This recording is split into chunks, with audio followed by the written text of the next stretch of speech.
Bonjour et bienvenue dans le journal de l'emploi. Nous allons parler alternance avec Yves Inkint. Bonjour.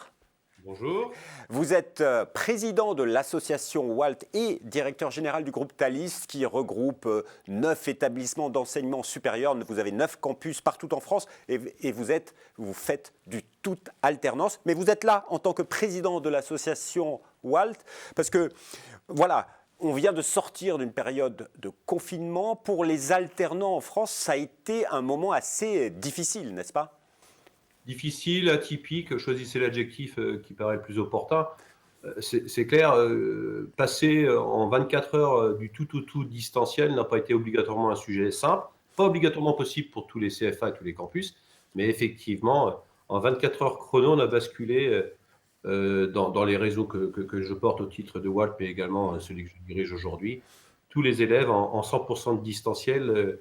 Et objectivement, c'était un exploit et il y aura obligatoirement un monde d'après différent de celui qu'on a connu aujourd'hui. Alors on va en parler du monde d'après, mais c'est vrai que pour les jeunes, il y en a énormément qui étaient dans l'inquiétude parce qu'aujourd'hui en France, on a quoi? Près de 400, 500 000 alternants. La crise a touché et a bouleversé l'enseignement pour ces jeunes, mais aussi ça a bouleversé la vie dans les entreprises. Donc forcément, ils étaient doublement visés, ces jeunes. Il y en a Ça a qui ont... bouleversé tout le système, avant, pendant, après. Avant, on avait un apprentissage qui était en augmentation de 16%. Tout confondu, contrat d'apprentissage et contrat de pro, on était pas loin des 750 Ouais, 000 avec un objectif d'1 million d'euros. Donc une augmentation de ouais. 16%, ça c'était avant. Pendant, bascule 100% distanciel.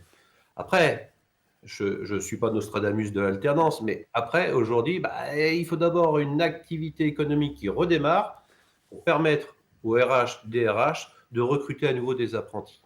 Et alors, début juin, pour aider justement l'alternance, le gouvernement a lancé des mesures. Il y a c'est près de 1 milliard d'euros pour aider l'apprentissage avec des aides qui vont jusqu'à 8 000 euros pour les entreprises, un délai rallongé pour les jeunes pour trouver leur contrat d'alternance. Il y a même un ordinateur pour tous les apprentis qui est proposé, et avec des propositions aussi sur l'apprentissage sur Parcoursup. Qu'est-ce que vous en pensez de ce plan? Alors, de temps en temps, il faut savoir dire que quand les choses sont bien faites ou bonnes, elles le sont. Donc, en l'occurrence, les trois mesures que vous venez de citer, pour moi, le sont. Et je vois déjà, dès ce matin, une attitude différente de certaines entreprises. Je m'explique. Trois catégories de mesures pour les jeunes, pour les écoles, pour les CFA et pour les entreprises. Prenons la mesure pour les entreprises, la mesure financière de 5 000 euros donc, pour un jeune en alternance en apprentissage mineur ou 8 000 euros. En français dans le texte, en traduction, une année de gratuité quasiment donc, du jeune apprenti. Effectivement, les entreprises qui pouvaient hésiter ou les entreprises qui hésitaient sur un certain nombre de jeunes en apprentissage vont revoir progressivement le timing. J'ai déjà eu des appels téléphoniques ce matin en disant tout compte fait, je devais en prendre 10, je vais peut-être en prendre 15, tout compte fait, j'hésitais à en prendre un dans ma TPE, je vais m'y mettre. Donc il y a quand même un booster, premier sujet. L'autre mesure phare vis-à-vis des écoles, c'est le délai de 6 mois. Donc clairement, aujourd'hui, moi j'ai constaté sur l'ensemble de l'association WALT plutôt un fléchissement depuis quelques semaines de 10% des offres des entreprises. Mais ce n'est pas un fléchissement, en fait, c'est un vrai décalage. Donc en l'occurrence, avant de recruter, il faut redémarrer l'activité économique et ce délai de 6 mois va nous permettre de jouer de manière un peu plus responsable et sage notre rôle de mini pôle emploi de l'alternance. Donc ça, ce délai nous donne du temps. Et doter nos jeunes d'un ordinateur demain pour soit faire face à un éventuel réveil du virus, soit de toute façon le télé-apprenti est né. Donc obligatoirement, on réfléchit tous dans les réseaux d'écoles et de CFA à une partie de la pédagogie en mode distanciel. Alors, vous avez parlé de WALT, il faut réexpliquer à ceux qui ne connaissent pas encore WALT. C'est une association, mais c'est un site internet, c'est une plateforme où on peut avoir plein d'informations, qu'on soit entreprise ou étudiant ou apprenant, pour trouver des contrats en plus. Il y a du service que vous Tout proposez. à fait, il y a du service. En fait, Walt c'est un personnage. Walt, c'est une mascotte. Walt, c'est un influenceur. C'est une plateforme, c'est un intégrateur de job board, c'est une plateforme de valorisation des métiers par l'alternance. Voilà, donc ça commence à aller bon train, plus de 200 000 connexions donc, depuis le début de l'année. Et aujourd'hui, on a un interlocuteur, Walt, notre mascotte, qui parle aux jeunes. Et on commence à fédérer un paquet de jeunes qui viennent nourrir les réseaux sociaux et qui ont toutes les informations utiles, présentes et à venir. Et en l'occurrence, ça fonctionne bon train, que ce soit sur les TikTok, Snapchat, Instagram. Et on commence à étendre cette association qui a été créée, je le rappelle, par les Compagnons du Devoir, les maisons familiales rurales, le groupe IGS, l'enseignement catholique à travers l'agence Excellence Pro, l'AFTRAL et le groupe Thalys que je dirige aujourd'hui. Ouais, donc plein d'acteurs qui sont extrêmement soucieux du développement de l'alternance et de l'apprentissage en France. Mais aujourd'hui, vous disiez que dès aujourd'hui, vous voyez que la situation change grâce à l'annonce de ce plan. Ça change côté entreprise. Est-ce que ça change aussi côté jeunes? Ils sont rassurés déjà?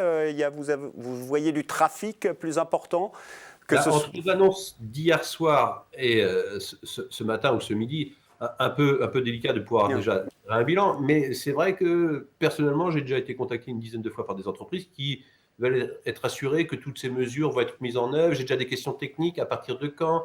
1er juillet, jusqu'à quand? Février 2021. Donc ça veut dire que concrètement, les mesures sont étudiées par les entreprises. Donc oui, le côté incitateur, le côté booster, clairement, on va porter ses fruits. Après, je pense qu'il faut surtout regarder et anticiper ce décalage dans la campagne de recrutement d'apprentis. En clair, on va avoir un glissement. D'habitude, une vraie campagne, c'est septembre-octobre. Mais à mon avis, là, ça va s'étendre jusqu'en décembre. Donc, ce temps gagné pour faire de la pédagogie et surtout pour permettre aux entreprises de se réveiller est un bon temps. Il ne faut pas oublier, un contrat d'apprentissage, c'est un contrat de travail. Un contrat de travail, ça nécessite une entreprise. Une entreprise, ça nécessite une activité. Une activité, mais l'activité reprend et puis ça dépend des secteurs. Il y a des secteurs qui vont un petit peu plus souffrir que d'autres, des métiers aussi. Quel regard portez-vous là-dessus? On vient de signer un partenariat avec l'opérateur de compétences du commerce, donc l'Opcommerce. Effectivement, si je prends cet exemple-là, c'est pas la même chose quand on parle de prêt-à-porter que la distribution alimentaire. Donc l'économie ou le redémarrage. Dans un cas de figure, il n'y a pas de redémarrage, il y a une poursuite d'activité. Dans l'autre cas de figure, il y a un réapprovisionnement, une chaîne de distribution à remettre en œuvre. Merci beaucoup, Monsieur Inkint, pour votre témoignage et vos réactions. Alors, si vous voulez en savoir plus, bien sûr, une adresse internet, walt.community. Vous êtes sur la plateforme et bien sûr, elle est présente également sur tous les réseaux sociaux. Juste un petit mot avant de se quitter. Est-ce que vous avez un message à faire passer aux jeunes ? Baladez-vous sur la plateforme et je parle aussi aux parents des jeunes. Retrouvez-nous en septembre prochain avec le premier guide du routard des CFA en France, région par région. Vous aurez toute la connaissance des CFA en France. Merci beaucoup. Et quant à nous, on se retrouve bientôt pour un nouveau journal. Au revoir.